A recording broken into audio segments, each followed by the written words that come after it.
NATO Boltiq dengizida sovuq shamollar mashg'ulotlarini boshladi. Finlandiya va Estoniyaning Boltiq dengizi akvatoriyasidagi hududiy suvlarida NATO mashg'ulotlari boshlandi. Finlandiya Mudofaa vazirligi matbuot xizmatining xabar berishicha, 2025-yil 24-noyabrdan 4-dekabrgacha Finlandiya janubidagi arxipelag dengizi, Boltiq dengizining bir qismida va Fin ko'rfazi etagida harbiy dengiz kuchlari boshchiligidagi sovuq shamollar 25 harbiy mashg'ulotlar bo'lib o'tadi. Qurolli kuchlar va kemalar Estoniyaning hududiy suvlaridan ham foydalanadi. Sovuq shamollar mashg'ulotlarida Finlandiyaning Shimoliy Atlantika alyansidagi ittifoqchilari Belgiya, Daniya, Germaniya, Latviya, Litva, Niderlandiya, Polsha, Fransiya, Estoniya va AQShning 20 ta harbiy kemasi hamda NATOning minalarga qarshi maxsus guruhi qatnashadi. Mashg'ulotlarga jami 5000 nafar harbiy jalb etilgan. Mashg'ulotlarda dengiz yo'llari va muhim infratuzilmalar xavfsizligini ta'minlash bo'yicha ham ko'nikmalar oshiriladi. Yevropa Ukraina bo'yicha Tramp taklif etgan rejaning 4 ta bandini o'zgartirmoqchi. Yevropa davlatlari AQSh taklif qilgan Ukraina bo'yicha 28 bandlik tinchlik rejasining 4 ta bandini o'zgartirishni so'radi. AQShning tinchlik rejasi asosan Rossiyaga yon bosish sifatida baholanmoqda, chunki unda Qrim, Lugansk va Donetskni de facto Rossiya hududlari sifatida tan olish, Ukraina armiyasi sonini 600 ming kishi bilan cheklash, Ukrainaning NATOga a'zo bo'lmasligi hamda boshqa talablar mavjud. Germaniya kansleri Friedrich Merz rejaga munosabat bildirar ekan, agar Ukraina parchalansa, bu butun qit'a uchun jiddiy oqibatlarga olib kelishidan ogohlantirdi. Ukrainaning Yevropadagi hamkorlari rejadagi bandlarni qayta ko'rib chiqish uni Ukraina uchun ham manfaatli qilishga chaqirdi. Xususan Yevropa quyidagi bandlarni o'zgartirishni taklif qilgan. Ukrainaning strategik jihatdan muhim hududlari, jumladan butun Donbass va Qrimni Rossiyaga berish taklifi. Ukraina armiyasining qisqarishi u allaqachon son jihatdan Rossiyadan sezilarli darajada ortda qolmoqda. Ukraina uchun xavfsizlik kafolatlari, yevropaliklar Rossiyaning Ukraina va Yevropa ittifoqiga hujum qilmaslik bo'yicha rasmiy majburiyatlari yetarlicha ishonchli bo'lishiga shubha bilan qaramoqda, chunki Rossiya ilgari ham kelishuvlarni buzgan. AQSh muzlatilgan Rossiya aktivlaridan foyda olishi, Rossiya esa qo'shma investitsiya loyihalari orqali manfaat topishni ko'zda tutuvchi tashabbus. Yevropa ittifoqi davlatlari, shuningdek Kanada, Buyuk Britaniya, Norvegiya va Yaponiya qo'shma bayonot e'lon qildi.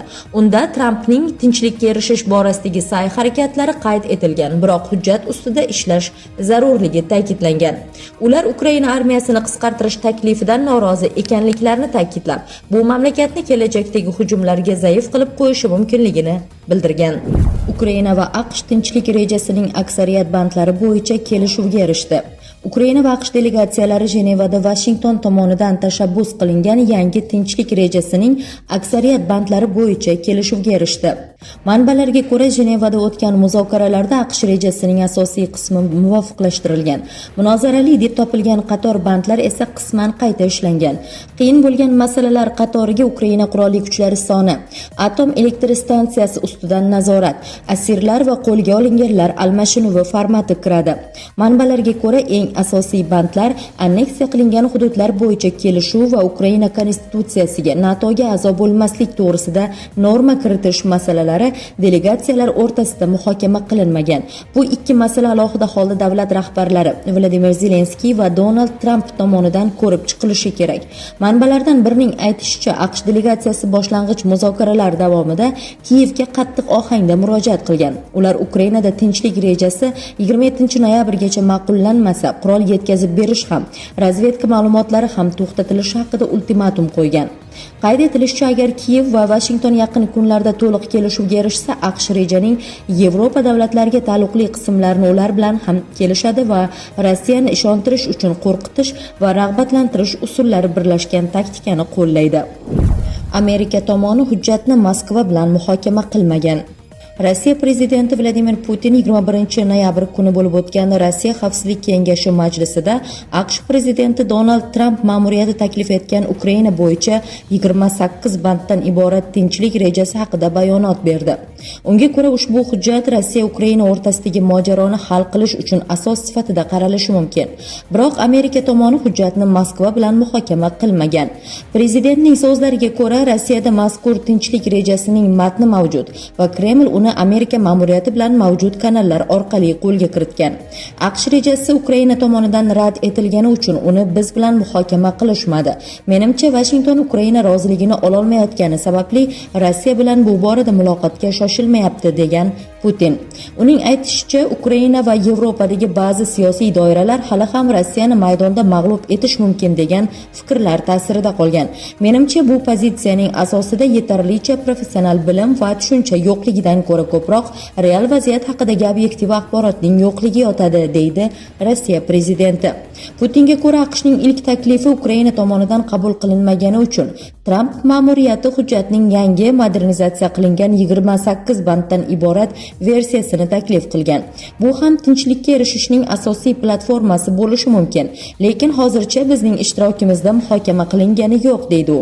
Putin o'z chiqishida Rossiya tinchlikka tayyorligini yana bir bor qayd etdi. Biroq tinchlik shartlari Rossiya manfaatlariga va xavfsizlik tamoyillariga mos bo'lishi kerakligini ta'kidladi. U shuningdek Ukraina ma'muriyatini hamkorlikdan bosh tortyapti deb tanqid qildi. Ukraina hamon xayoliy orzuda Rossiyani maydonda mag'lub etish mumkin deb o'ylamoqda. Bu real vaziyatdan uzoq, deydi u. Zelenskiyga AQSh rejasi yoqmasa, jang qilishda davom etishi mumkin. AQSh prezidenti Donald Tramp Vladimir Zelenskiy taklif etilgan tinchlik rejasini qabul qilmasa, Ukrainadagi urush davom etishini ma'lum qildi. Bu haqda u Oq uyda jurnalistlar bilan suhbat chog'ida aytib o'tgan. Trampga ko'ra, AQSh tomonidan taklif etilgan yangi tinchlik rejasi bu Ukraina uchun urushni to'xtatish va tinchlikka erishish imkoniyatidir. U Zelenskiy bu taklifni ma'qullashi shartligini ta'kidladi. Agar Zelenskiyga bu kelishuv yoqmasa, unda ular shunchaki kurashni davom ettirishiga to'g'ri keladi, dedi Tramp. U shuningdek, Zelenskiy vaqti kelib baribir qandaydir qaror qabul qilishga majbur bo'lishini aytadi. Yaqinda unga shu yerda avval kabinetda aytganman, senda kartalar yo'q, dedi AQSh prezidenti. Tramp Ukraina oldida turgan vaziyat qiyinligini, ayniqsa qish mavsumi og'ir kechishi mumkinligini ta'kidladi. Uning aytishicha, mamlakat energetika infratuzilmasiga bir necha bor keng ko'lamli hujumlar qilingan. Qish esa juda sovuq kelishi mumkin. Bu esa Kiyevni siyosiy qaror qabul qilishga majbur qilishi ehtimol. O'z navbatida ayrim ommaviy axborot vositalari yaqin haftada Tramp va Zelenskiy uchrashuvi bo'lishi va unda tinchlik rejasi muhokama qilinishi haqida yozmoqda. Ba'zi manbalar esa AQSh rasmiylari Kiyevdan rozilik olish uchun qurol-yarog' va razvedka ma'lumotlari yetkazib berishni to'xtatish bilan tahdid qilganini yozdi. Moskvada TBC O'zbekistonning sobiq analitigi 25 yilga hukm qilindi. Moskvada 2-G'arbiy okrug harbiy sudi TBC O'zbekiston banki ma'lumotlar bazasining sobiq analitigini Rossiya Mudofaa vazirligi polkovnigi mashinasini portlatishda aybdor deb topib, 25 yil ozodlikdan mahrum etdi. Sud uni Rossiya Federatsiyasi Jinoyat kodeksining 205-moddasi 2-qismi va 222-moddasi 1-qismi va 222 1-modda 4-qismi va 223 1-modda 3-qismi moddalari bilan aybdor deb topdi. Shuningdek, unga 1 million rubl miqdorida jarima belgilandi. Prokuratura avvalroq 28 yil talab qilgan edi. U o'z aybini to'liq tan olgani qayd etilgan. Mudofaa advokatining ta'kidlashicha, uni Ukraina xavfsizlik xizmatining kuratorlari manipulyatsiya qilgan. Unga polkovnikni yo'q qilish urushni to'xtatadi deb va'da berishgan. Portlash 2024-yil 24-iyul kuni Moskvada sodir bo'lgan. Avtomashina Rossiya Federatsiyasi bosh razvedka boshqarmasi polkovnigi Andrey Targashev va uning rafiqasi unga o'tirayotganda portlagan. Ikkovi ham yaralangan. Voqeadan keyin u Rossiyadan Turkiyaga qochgan. U ana shu yerda qo'lga olingan. Manbalarga ko'ra, u Rossiyaning Ukrainaga qarshi siyosatiga 2022-yildan oldin ham qarshi bo'lgan va 2014-yilda Moskvada urushga qarshi namoyishlarda qatnashgan. Zelenskiy Ukraina xalqiga video murojaat bilan chiqdi. Ukraina prezidenti Vladimir Zelenskiy xalqqa murojaat qildi. Ular qiyin 28 punktlik tinchlik rejasi yoki o'ta og'ir qishni tanlashlari kerak. Bu bizning tariximizdagi eng og'ir onlardan biri, dedi Zelenskiy.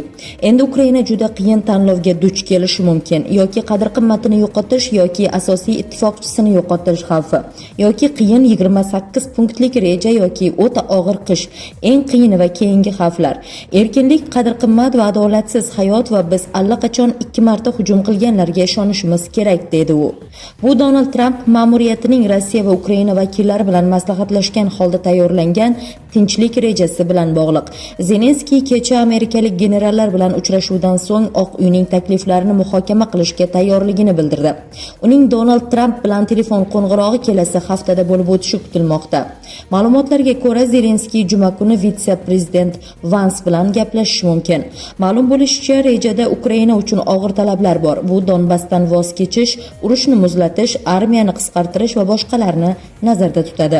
Braziliyaning sobiq prezidenti hibsga olindi. Braziliyaning sobiq prezidenti Jair Bolsonaro bugun ertalab federal politsiya tomonidan hibsga olindi. Avvalroq uning advokatlari sobiq davlat rahbarining sog'ligi bilan bog'liq muammolarni ro'kach qilib, unga uzoq muddatli jazoni uyda o'tashga ruxsat berishni Oliy suddan so'ragan edi. Eslatib o'tamiz, sentyabrda Braziliya Oliy sudi sudyalar hay'ati 70 yoshli Bolsonaroni 2022-yilgi saylovda Lula da Silvadan mag'lubiyatga uchraganidan keyin hokimiyatda qolish maqsadida davlat to'ntarishini uyushtirganlikda ayblab 27 yil va 3 oy muddatga ozodlikdan mahrum qilgandi. Suddagi manbalarning agentlikka ma'lum qilishicha, Oliy sud hay'ati sobiq prezidentning apellyatsiyasini bir ovozdan rad etganidan so'ng u hibsga olingan. Nikolya Sarkozi qamoqda o'tgan 20 kuni haqida kitob yozdi. Fransiyaning sobiq prezidenti 70 yoshli Nikolya Sarkozi qamoqda o'tgan 20 kuni haqida yozgan kitobi nashr etilganini e'lon qildi. Qamoqxonada tomosha qiladigan va shug'ullanadigan hech narsa yo'q. Juda ko'p narsalarni eshitish mumkin bo'lgan La Santa qamoqxonasida sukunat nimaligini unutdim. Kitobdan iqtibos keltiriladi nashriyot matbuot relizida. Sarkozining yozishicha, qamoqxonadagi shovqin hech qachon to'xtamaydi. U qamoqdagi hayotni sahroga o'xshatdi. Bu yerda hayot uchun chinakam kurash ketadi. Nikolya Sarkozi mahkumning kundaligi deb nomlangan kitob 10-dekabrda sotuvga chiqariladi. Kitob 216 sahifadan iborat. Sarkozi qamoqxonada o'tkazgan har bir kuni uchun 11 ga yaqin sahifa ajratgan. Ma'lumot uchun 2025-yilning 10-noyabr kuni Parij apellyatsiya sudi Fransiya sobiq prezidenti Nikolya Sarkozi advokatlarining dalillarini ma'qullab, uni ozod qilish to'g'risidagi iltimosnomani qanoatlantirdi. 21-oktyabrdan buyon La Santa qamoqxonasida saqlanayotgan siyosatchi endilikda sud nazoratiga olindi. Fransiya bosh prokuraturasi sud qaroriga e'tiroz bildirmadi. ChatGPT 50% dan ko'proq holatda xato iqtibos bermoqda. Yaqinda Deakin universitetida o'tkazilgan akademik tadqiqotlarda chatbotining ishonchliligini savol ostiga qo'ydi. Chatbotdan foydalanish holatlarining yarmidan ko'pida yolg'on yoki noto'g'ri iqtiboslar keltirilgan va manbalarga juda g'alati tarzda havola qilinish aniqlandi. Bu uning nafaqat olimlar uchun foydaliligini shubha ostiga qo'yadi, balki potensial zarar keltirishi mumkin degan xavotirlarni ham uyg'otadi. Ma'lumot o'rnida aytish kerakki, hozirda turli ilmiy sohalardagi tadqiqotchilar o'z ishlarini tezlashtirish uchun ChatGPTdan tobora ko'p foydalanmoqda. Universitet olimlari tajriba davomida ChatGPTga ruhiy salomatlikning turli mavzulari bo'yicha 6 ta adabiyot sharhini yozish vazifasini qo'yishdi. Shuning asosida chatbot tomonidan shakllantirilgan 176 ta iqtibosdan 35 tasi soxtalashtirilgan. Ya'ni sun'iy intellektning bunday fikrlari hech qayerda aytilmagan. Yana nashr sanasi, sahifa raqamlari yoki raqamli obyektlarning noto'g'ri identifikatorlari kabi xatolarni o'z ichiga olgan. Faqat 77 ta iqtibos haqiqiy va aniq chiqqan. Xatolarni bir qarashda aniqlash oson emas. Soxta ma'lumotlarning 64% tadqiqot ishlari mavzusiga umuman aloqador emas. Qolgan 36% esa umuman yaroqsiz havolalar bo'lib chiqdi. Bu shuni anglatadiki, agar foydalanuvchilar manbalarni shaxsan tekshirmasalar, noaniqliklarni sezmasliklari ham mumkin. Shu sababli tadqiqotchilar chatbotdan foydalanishda hushyorlikni oshirib, yo'l-yo'riqlarni puxta ishlab chiqish, odamlar tomonidan qat'iy tekshirish, tadqiqotlarning ishonchliligini ta'minlash uchun ilmiy jurnallar va institutlarda himoya choralarini kuchaytirish zarurligini ta'kidlashmoqda.